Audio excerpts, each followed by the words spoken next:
cucu selamat bersama nenek di sini. Tak nampak macam nenek pun. Bekan dah janji untuk balas dendam.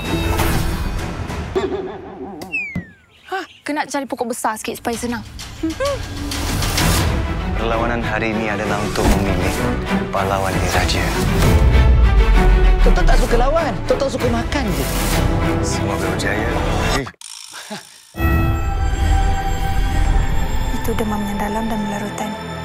Penyakit ini hanya boleh dirawat dengan memusnahkan batu belah.